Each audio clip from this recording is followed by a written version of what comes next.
Amigos, bienvenidos. Hoy, pronóstico reservado. A casi un año de vigencia del Código Orgánico Integral Penal, la figura de la mala práctica profesional, sancionada hasta con 3 años de cárcel, parece un arma de doble filo.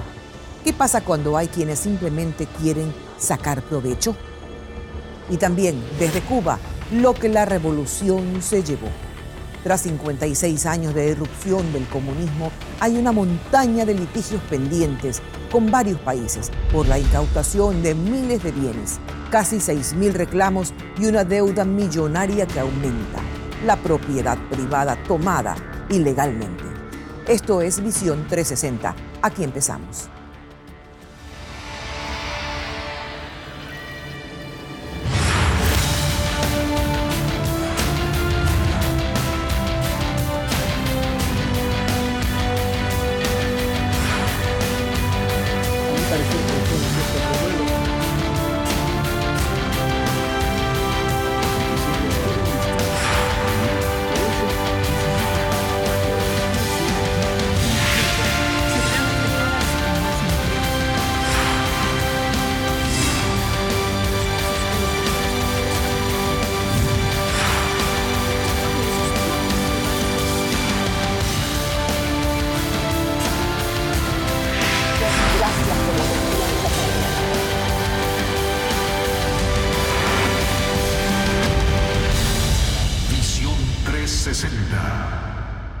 El Código Orgánico Integral Penal, con casi un año de vigencia, tipificó nuevos delitos, entre ellos la mala práctica profesional. Desde entonces, la Fiscalía empezó a recibir denuncias bajo esta figura y una profesión resaltó sobre las demás, la de médico. Según los registros, estos profesionales son los que mayor número de demandas han recibido. Los impulsores de la norma aseguran que, por el contrario, el número de demandas se redujo. A continuación, les contaremos si esta ley es una suerte de arma de doble filo.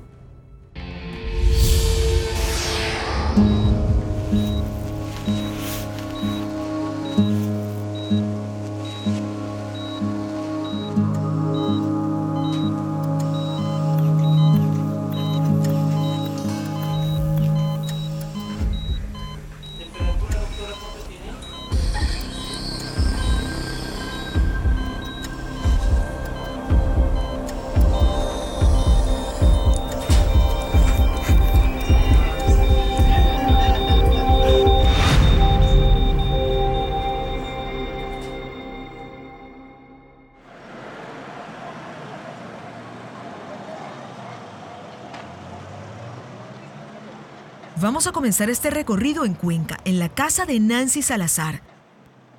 Porque desde hace 5 años, este hospital se convirtió en su casa. Es el sitio en el que duerme, en el que pasa sus días, en el que espera que un milagro le devuelva su vida anterior. Hace 5 años, ella vivía en Esmeraldas y una noche recibió una llamada de su hijo Leo, que en ese entonces tenía 22 años y estaba trabajando en Cuenca. Mami me dice, voy a hacerme una cirugía mañana. Yo le digo, ¿una cirugía de qué? Me dice, tranquila mami, no te asustes, que nomás es una limpieza de sinusitis. Leo volvió a llamarla antes de entrar al quirófano y le dijo que en cuanto saliera de la intervención se iba a comunicar con ella, pero nunca llamó. La sorpresa es, yo ya llego y voy a ver a mi hijo y lo veo que está recontra que mal, bien mal, no, como muerto. Entonces ahí me dicen que no, que le ha dado un paro, pero que lo tenían sedado. Él está sedado, él va a despertar de ahí. Él despierta a las 48 horas o a las 24 horas, ya dijeron a las 24 horas, porque nunca despertó.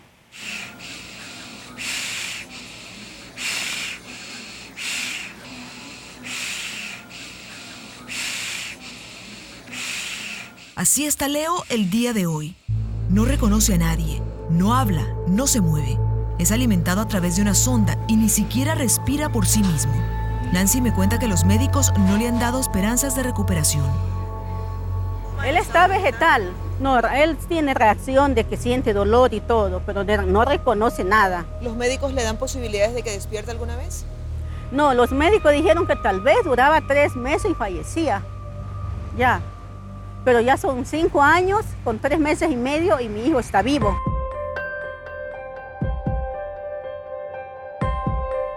¿Qué pasó? ¿Por qué un hombre sano termina en estas condiciones tras una intervención? Nancy todavía no lo sabe. Siempre pasaron mintiendo, que ya despertaba y ya despertaba. O sea, nunca dijeron la verdad. Como esto ocurrió hace 5 años, la denuncia que ella puso fue bajo el Código Penal anterior. No existía la mala práctica profesional, así que demandó por lesiones al médico anestesiólogo. Y él sigue trabajando. Él sigue trabajando de médico, como médico. ¿En Cuenca? No, él está en Macas. Nadie asumió la responsabilidad por lo ocurrido. ¿Y Leo? Bueno, Leo sigue así. El Seguro Social se hace cargo de los gastos que representa su estado y su madre puso, literalmente, de lado su propia vida para dedicarse a cuidarlo. Ella no puede evitar preguntarse muchas cosas. Cosas como, ¿qué estaría haciendo su hijo si esto no hubiera ocurrido? ¿Qué hubiera pasado con el médico si lo que le ocurrió a Leo hubiera tenido lugar hoy?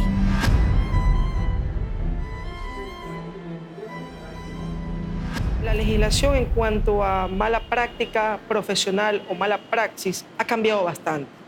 Específicamente el artículo 146 del Código Orgánico Integral Penal me detalla de manera novedosa lo que es el homicidio culposo por mala práctica médica.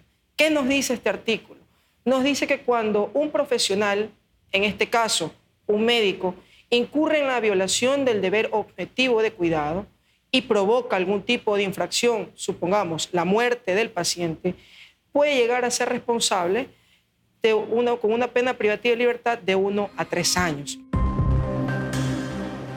Y si hay agravantes, esa pena incluso puede ser mayor. Puede llegar a tener una pena privativa de libertad de 3 a 5 años.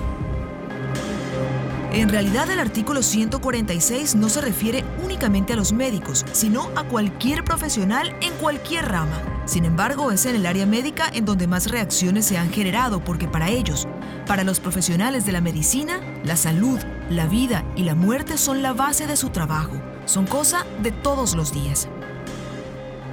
A partir de la vigencia del Código Orgánico Integral Penal, se ha visto un auge en demandas por parte de los pacientes que han sido presuntamente víctimas de alguna mala práctica profesional. Puede ser que en algunos casos se lo haga porque la ley les presta esas facilidades, ¿verdad?, como ir simplemente a fiscalía y denunciar, o en otros casos también por tomar esto como una novedad, ¿no? Anda y demanda al médico y mira qué puede sacarle, ¿verdad? Que esa es la parte negativa. Lo dice porque no todas las denuncias en contra de médicos son acerca de casos tan dramáticos y tan drásticos como el de Leo. El abogado Sigüencia nos cuenta que tiene doctores como clientes que han sido denunciados pese a haber cumplido con todos los protocolos. Que a veces los pacientes son los que no cumplen con los tratamientos, no se curan y denuncian al médico. En el Guayas, las estadísticas dicen que desde que se aprobó el Código Integral Penal en agosto del 2014 hasta hoy, se han presentado 39 denuncias por mala práctica profesional. La enorme mayoría, 25 de ellas, son en contra de médicos. A nivel nacional, son 110 las denuncias presentadas en Fiscalía, específicamente por mala práctica médica. Estas cifras nos fueron entregadas por la Fiscalía, con datos contabilizados hasta el mes de abril. Él, abogado de profesión, sabe que si las cifras entregadas hubieran estado actualizadas al día de hoy, el número habría sido bastante más alto.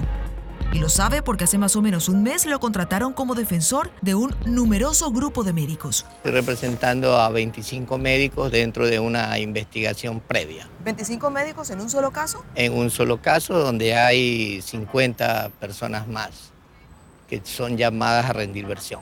Se lo pregunto de nuevo, ¿en un solo caso 50 médicos involucrados? En un solo caso. Imagínense que como ese caso pueden haber todos los días 5 casos.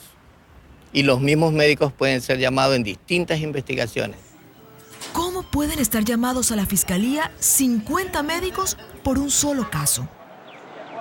Ocurre que hace más o menos un mes falleció un niño en el Hospital Francisco de Icaza Bustamante de Guayaquil y la familia consideró que hubo mala práctica médica. La madre, haciendo uso de su derecho, fue a la Fiscalía y puso la denuncia. El fiscal la acogió y pidió la historia clínica, y en la historia clínica llamó a todos y cada uno de los involucrados, en los distintos turnos, ya sea los que estaban de mañana, de tarde o de noche, todos los días mientras estuvo el menor dentro del hospital. Probablemente usted piense, ¿qué importa que los llamen a declarar? Si son inocentes no tienen nada que temer y al final van a salir bien librados. Y tiene razón, no porque sean llamados en un proceso significa que sean culpables. El problema es que afrontar ese proceso no es ni fácil ni barato. Es un estrés porque la figura es homicidio por mala práctica profesional. Solo el título de esa figura, que usted lo llamen a una versión dentro de un homicidio por mala práctica profesional, le causa un estrés. Aparte de ese estrés, en los hospitales como el Hospital Francisco y Casa Bustamante, que es un hospital público, deberían ellos, el ministerio, proporcionar sus abogados, de su staff de abogados, para que represente a todos los médicos. No es el caso, solo la directora llevó a su abogado y los otros médicos, cada uno tuvo que buscar un médico. ¿Y pagaron horarios? Y pagaron horarios de su bolsillo. Obviamente, imagínese un médico que en un mes tenga que rendir 3, 4 versiones, entonces también tendrá que trabajar por el bolsillo de nosotros los abogados. ¿Que cuánto puede costar el asesoramiento de un abogado en una declaración? Depende del abogado. Unos cobran $50, otros cobran $1,000. Así de variados pueden ser los valores. Por eso la Federación de Médicos ha buscado la forma de proteger el bolsillo de su gremio. Seguros legales. Están cotizando con diferentes compañías de seguros hasta encontrar a una que les ofrezca lo que buscan, que asuman su defensa en un juicio y que se hagan cargo de las indemnizaciones en caso de un problema legal. No hemos estado nunca de acuerdo con esto, porque eso lo que va a ocasionar es diezmar el bolsillo del médico, pero es necesario protegernos. ¿Cuánto le puede costar a un médico contratar un seguro? Personalmente, $4,000 anuales. Un sello de clausura fue la primera acción de la Autoridad de Salud contra lo que se denuncia una negligencia médica. Que este es un caso que ya se está quedando en la impunidad. Galo Garcés defendió los procedimientos realizados en su clínica. Hay consternación en Durán por la muerte de su reina, quien falleció este sábado tras someterse a una lipoescultura en una clínica particular en el norte de Guayaquil. En Ecuador hemos visto no pocos casos de médicos acusados de mala práctica, pero en la mayoría, tal vez en la totalidad de los casos, los pacientes se quedan eternamente esperando que la justicia llegue. Como Nancy, por ejemplo, cuyo caso no alcanzó a ser juzgado con el nuevo Código Integral Penal y que aún espera una respuesta, un culpable, un castigo.